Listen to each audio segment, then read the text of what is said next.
Hello subscribers, here is another review, and this time it's the Mattel Jurassic World Dino Rivals Dual Attack Nasutoceratops. Now, I finally found this figure at Walmart, and surprisingly there are like 4 of them on the shelves, considering how scarce most new Jurassic World toys tend to be. As you can see, the packaging, nothing new, the only difference being that there's some purple on the packaging, and it says, "As seen on Battle at Big Rock," which is presumably a short film, where this Nasutoceratops will appear alongside the Allosaurus. See, on the back, I got the artwork of the dinosaur, the card trapped inside the box, and the 2 new figures. I'll get that concavator sometime in the future.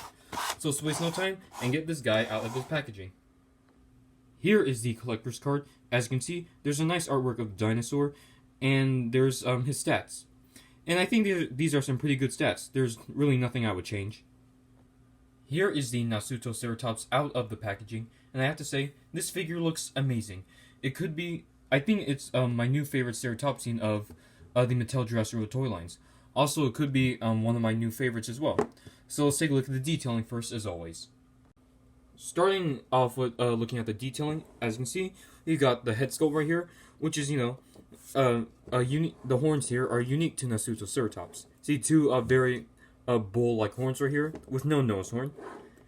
And see, the frill on here is very well done. So you got all the little horns on there, and then going down the body, you got a lot of individually sculpted scales right there. And here the tail, which is just, taken from the Dual Attack Triceratops. See the legs right here, at least the legs are different though. The pose on the Ceratopsian actually looks, it doesn't look boring. Unlike, say, the Roarvor's Triceratops, which I really not a fan of. You see on the side, you're getting the same amount of detailing, and on the bottom, it's mostly smooth detailing. Oh yeah, there's the code if you want to scan it. I'm pretty sure most of you have this toy already. So yeah, that's the detailing. And in my opinion, I think the detailing stands out most on the head. Now let's check out the articulation. You got 1, 2, 3, 4, 5, 6, including 6 points of articulation, including the tail and head, which are connected to the dual attack feature. Now let's take a look at the paint job. In my opinion, the paint job is pretty good. But let's get one thing out of the way, is that, of course, Mattel didn't continue striping all the way down the tail, which is, of course, laziness on their part. But see, the colors on this figure are beige for the horns and the beak, red striping, blue across the figure, the teal legs, and the gray underbelly. At least it continues down the tail, but sadly it doesn't continue up the chest and the neck. And what I find weird is that there are like 3 highlights of red. See, there's a dark red right here, a slightly lighter one right there, and then a really light red right there. Now, it looks kind of weird in my opinion. I wish they were to stick with like, 1 red striping. And also another thing I don't like is that see, not all of the beak is painted the beige color. Like if they were to paint it all the way, then this figure probably would look a lot better.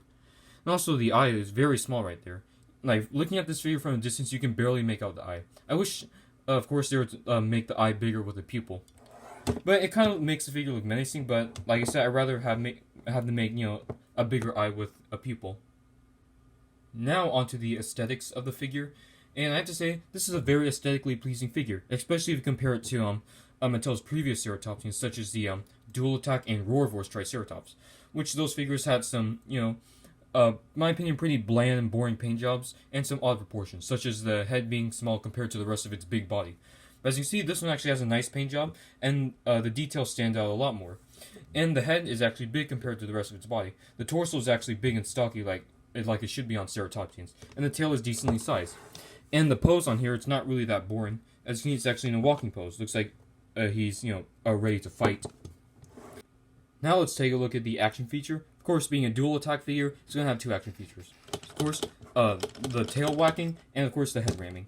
I think the spring on here is very strong. It actually works a lot better than the head ramming of the dual attack Triceratops. As you can see, it's a bit harder to push the button down here, but at least they fixed it with the Nasutoceratops. Starting with the comparisons, as you can see, we got the Nasutoceratops next to the dual attack Allosaurus. Now these 2 will be appearing in Battle at Big Rock, and it's presumed that these 2 will be fighting. So, in my opinion, if these 2 were to fight, I think the Nasutoceratops would win. Here is the Nasutoceratops compared to the other ceratopsians that Mattel has made so far. And of course, like I said, the Nasutoceratops is my favorite of these 5 ceratopsian toys. Here is the Nasutoceratops compared to the collecting Minisophacinus. Well, there you have it, guys. This is my review on the Mattel Jurassic World Dino Rivals Dual Attack Nasutoceratops. And yes, I highly recommend you guys picking up this figure. In my opinion, it's my second favorite dual attack.